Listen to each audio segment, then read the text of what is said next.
அன்பானவர்களே, ஆண்டவராகிய இயேசுவின் நாமத்தில் உங்களை வாழ்த்துகிறேன்.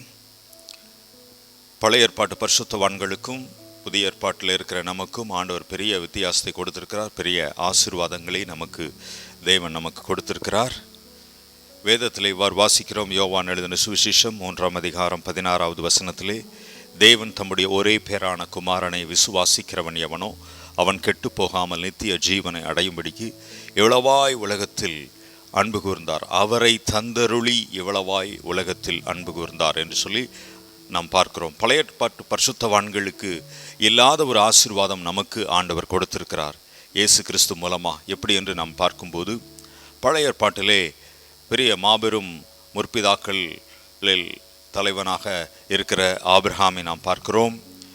ஆபிரகாமுக்கு ஆண்டவர் விசுவாசத்தை கொடுத்தார். நட்சத்திரங்களை பார்த்து நட்சத்திரங்களைப் போல பிள்ளைகளை தருவேன்னு சொல்லி சொன்னார். கடற்கரை மணலை பார்த்து பூமியின் தூளை பார்த்து அவைகளைப் போல உனக்கு நான் பிள்ளைகளை தருவேன் சொன்னார். ஆண்டவர் நட்சத்திரங்களை பார்க்கும்போது பூமியின் மணலை தூளை பார்க்கும்போது விசுவாசிக்க சொல்லி ஆண்டவர் விசுவாசத்தை ஆபிரகாமுக்கு கொடுத்தார். அப்போ ஆபிரகாம் தான் விசுவாசத்துக்கு தகப்பன். புதிய ஏற்பாடு இப்படி ஆரம்பிக்கிறது. ஆபிரகாமின் குமாரனும் தாவீதின் குமாரனுமாகிய இயேசு கிறிஸ்துவனுடைய வம்ச வரலாறு. அப்போ ஆபிரகாமுக்கு ஆண்டவர் விசுவாசத்தை கொடுத்தார். இன்றைக்கு உலகத்தில் இருக்கிற அத்தனை பேரும் ஆபிரகாமின் பிள்ளைகள். தேவனுடைய பிள்ளைகள் அனைவரும் ஆபிரகாமின் பிள்ளைகள். அப்படின்னா விசுவாச மார்க்கத்தார் என்று அர்த்தம். அது மாத்திரமல்ல, ஏறத்தாழ 80-90 லட்சம் ஜனங்களை வழிநடத்தின மோசேக்கு ஆண்டவர் தலைமைத்துவ பண்புகளை கொடுத்தார். தலைமை தாங்கி நடத்துகிற, இன்றைக்கி சில பேர் 3 பிள்ளைகள் அல்லது 2 பிள்ளைகள் என்றாலே அந்த பிள்ளைகளை வைத்து சமாளிக்கிறது கஷ்டம்னு சொல்கிறாங்க. ஏறத்தாழ 80-90 லட்சம் ஜனங்களை வழிநடத்தினவன் மோசே. செங்கடல் எதிராக இருக்கிறது. முன்னாலே செங்கடல், வலதுபுறம் வனாந்தரம், இடதுபுறமும் வனாந்தரம், பின்னாலே பார்வோன் சேனை துரத்தி கொண்டு வருகிறார்கள். அப்படி வருகிற சூழ்நிலையிலே மோசேக்கு என்ன பண்ணுறதுனே தெரில. அந்த ஜனங்கள் மோசையை கல்லெறியும்படியாக கற்களை எடுத்துக்கொண்டார்கள். அன்பானவர்களே, அது மாத்திரம் இல்லை, அந்த நேரத்தில் மோசேக்கு ஒரு இக்கட்டான ஒரு நிர்பந்தமான சூழ்நிலை காணப்பட்டது. அந்த சூழ்நிலையில் மோசே ஆண்டவரை நோக்கி பார்க்கும்போது கையில் இருக்கிற கோலை நீட்டு என்று சொன்னபோது அவன் கோலை நீட்டினான். சமுத்திரம் 2ஆக பிளந்தது. கண்மலையிலே தண்ணீர் வளைத்தது. அது மாத்திரம் மாறாவின் தண்ணீர் மதுரமானது. இதெல்லாம் இந்த சூழ்நிலையில் எல்லாம் எவ்வளவாக மோசே அவன் தலைமை தாங்கி ஜனங்களை நடத்தி கொண்டான். இப்போ மோசேக்கு தலைமைத்துவ பண்பை தேவன் கொடுத்திருந்தார். அது மாத்திரமல்ல, யோசேப்பு, பழைய ஏற்பாட்டில் யோசேப்பு ஆபிரகாமின் குமாரன் ஈசாக்கின் குமாரன் யாக்கோபின் குமாரன் யோசேப்புக்கு பரிசுத்தத்தை கொடுத்தார்.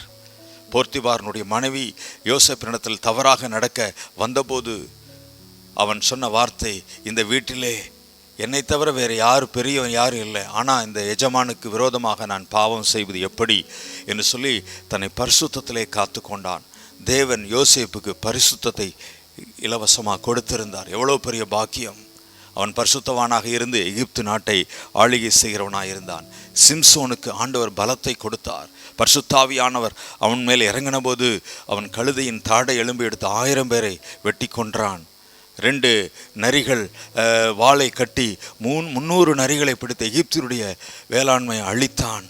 பெரிய பெரிய காரியங்களை செய்தான் சிம்சோனுக்கு பலத்தை ஆண்டவர் கொடுத்தார். தாவீது ராஜாவுக்கு ஆண்டவர் துதியின் அபிஷேகத்தை கொடுத்தார்.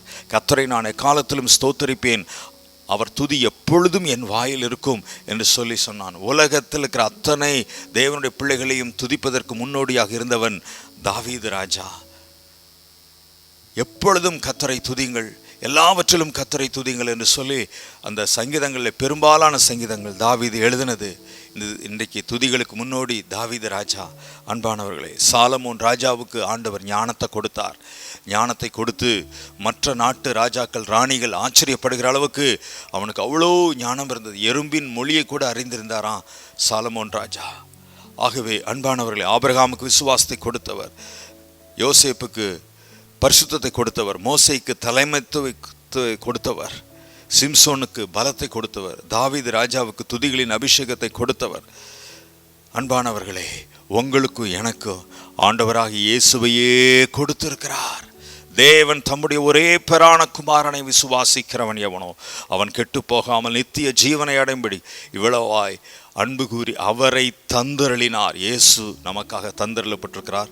கர்த்தர் நம்மை ஆசீர்வதிப்பார். ஆமென். Praise the Lord.